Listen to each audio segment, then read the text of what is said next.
പത്തരമാറ്റിൻ്റെ അടിപൊളി എപ്പിസോഡിലേക്ക് എല്ലാവർക്കും സ്വാഗതം. അങ്ങനെ ഡേവിഡും നാഗേന്ദ്രനും അനഘയുടെ അടുത്തെത്തിയിട്ട് നിന്നെ ഞങ്ങൾ രക്ഷിക്കാൻ വന്നതാണ് എന്നൊക്കെ പറഞ്ഞിട്ട് അനഘയോട് സംസാരിക്കുകയാണ്. ആ ഒരു സമയത്ത് തന്നെ അവരുടെ മുഖത്ത് പകയുടെയും ദേഷ്യത്തിൻ്റെയും ഭാവം അനഘ കണ്ടിരുന്നത് കൊണ്ട് തന്നെ അനഘയ്ക്ക് വളരെയധികം ഭയമായി തുടങ്ങിയിരിക്കുകയാണ്.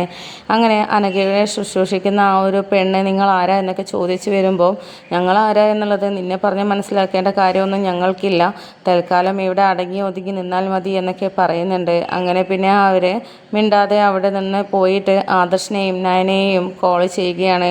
ആ ഒരു സമയത്ത് ആദർശും നയനയും അവിടേക്ക് വന്നുകൊണ്ടിരിക്കുകയായിരുന്നു. നമ്മുടെ അനഘയെ ശുശ്രൂഷിക്കുന്ന ആ ഒരു പെണ്ണ് വിളിച്ച സമയത്ത് അവരുടെ വേഗത കൂട്ടി.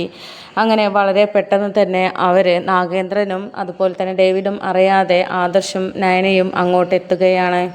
ആ ഒരു സമയത്തേക്ക് നയനയും ആദർശും അവിടേക്ക് എത്തുകയാണ്. അപ്പോൾ നാഗേന്ദ്രനും നമ്മുടെ ഡേവിഡും അനഘയോട് സംസാരിച്ചുകൊണ്ടിരിക്കുകയാണ്. അപ്പോൾ ആ സമയത്ത് അനഘയോട് പറയുന്നുണ്ട്, ഇനി ഞങ്ങൾ ആരാണ് എന്നുള്ളത് നിനക്കറിയണ്ടേ, അറിയാതെ പോയാൽ അത് ഞങ്ങൾക്ക് സങ്കടമാകും, അതിനെക്കൊണ്ട് അറിഞ്ഞോ, നിന്നെ ചതിച്ച നിന്നെ ഈ അവസ്ഥയിലാക്കിയ അഭിയുണ്ടല്ലോ, ആ അഭിയുടെ യഥാർത്ഥ അച്ഛനാണ് ഞാനിവിടെ വന്ന വിവരം നീയാണിപ്പോൾ ഒരാൾ അറിയുന്നത്.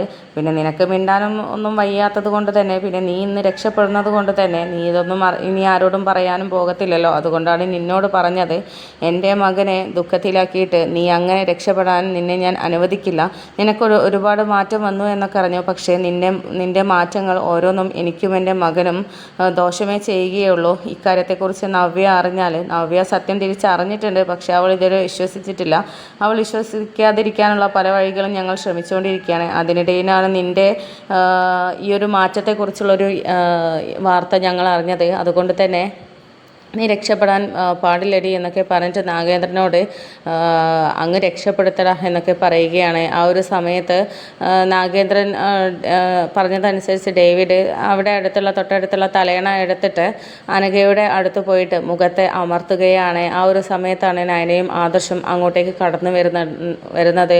എന്നിട്ട് ആരടാ അനഘയെ കൊല്ലാൻ നോക്കുന്നത്, നിങ്ങളൊക്കെ ആരാ, അല്ല ഇതാര്, ഡേവിഡ് സാറോ, നിങ്ങൾക്ക് അനഘയുമായിട്ട് എന്താണ് ബന്ധം, എന്തിനാണ് അനഘയെ കൊല്ലാൻ നോക്കുന്നത് എന്നൊക്കെ പറഞ്ഞിട്ട് ഡേവിഡിനെ തട്ടി മാറ്റുന്നുണ്ട്. എന്നിട്ട് രണ്ടടി വെച്ച് കൊടുക്കുന്നുണ്ട്.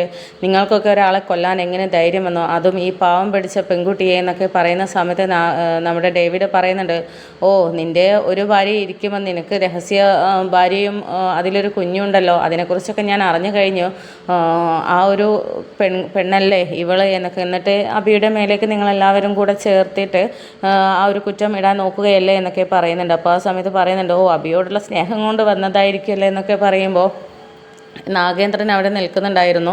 ആ നേരിട്ട് കണ്ട ഉടൻ തന്നെ ആദർശന് സംശയം തോന്നുകയും ഇത് ഞാൻ വിചാരിച്ച ആൾ തന്നെ, നിങ്ങൾ അബിയുടെ അച്ഛനല്ലേ എന്നൊക്കെ ചോദിക്കുമ്പോൾ അതേടാ ഞാൻ തന്നെ അബിയുടെ അച്ഛൻ, എൻ്റെ ഒരു മകന് ഒരു പ്രശ്നം ഉണ്ടാകുമ്പോൾ, എൻ്റെ കുടുംബത്തിനൊരു പ്രശ്നം ഉണ്ടാകുമ്പോൾ ഞാനിവിടെ പ്രത്യക്ഷപ്പെടണ്ടേ എന്നൊക്കെ പറയുന്നുണ്ട്. അപ്പോൾ ആ സമയത്ത് ആദർശ് പറയുന്നുണ്ട്, ഓ അപ്പോൾ ഇപ്പോൾ മനസ്സിലായി ഞങ്ങൾ മറഞ്ഞിരിക്കുന്ന ആ ഒരു ശത്രു ആരാണെന്നുള്ളത്, നിങ്ങളാണല്ലേ, ഓ മകനെ രക്ഷിക്കാൻ വന്നിരിക്കുന്നു, മകന് അത്ര സത്യസന്ധനാണെന്ന് ഞങ്ങൾക്കും കൂടെ തോന്നണ്ടേ, നിങ്ങളെന്തിനാ അനഘയെ കൊല്ലാൻ നോക്കിയത്, ഈ ഒരു പാവം പിടിച്ച പെൺകുട്ടിയെ നശിപ്പിച്ച് ഈ ഒരു അവസ്ഥയിൽ കൊല്ലാക്കൊല ചെയ്തിട്ടിട്ട് അതിൽ നിന്ന് രക്ഷപ്പെടുത്തുകയായിരുന്നു നിങ്ങളത് നശിപ്പിക്കാൻ വന്നതാണല്ലേ, ഓ മകനെ രക്ഷപ്പെടുത്താനുള്ള തെളിവുകളൊക്കെ നശിപ്പിക്കാനായിരിക്കുമല്ലേ എന്നൊക്കെ ഇങ്ങനെ പറയുന്നുണ്ട്. അങ്ങനെ അവർ നമ്മുടെ നാഗേന്ദ്രനെയും ഡേവിഡിനെയും അവിടെ നിന്ന് പോകാൻ സമ്മതിക്കുന്നില്ല. എന്നിട്ട് ആദർശ് പറയുന്നുണ്ട്, നിങ്ങളെന്തായാലും ഇവിടെ നിന്ന് പുറത്തു പോകില്ല, ഇനി പോലീസ് വന്നിട്ട് നിങ്ങൾ ചോദ്യം ചെയ്തിട്ട് നിങ്ങൾ എന്തിനാണ് ഇവിടെ വന്നത് എന്നുള്ളത് അവരോട് പറഞ്ഞിട്ട് ഇവിടെ നിന്ന് പുറത്ത് പോയാൽ മതി എന്നൊക്കെ പറഞ്ഞിട്ട് അവരെ അവിടെ തടഞ്ഞു നിർത്തുകയാണ്.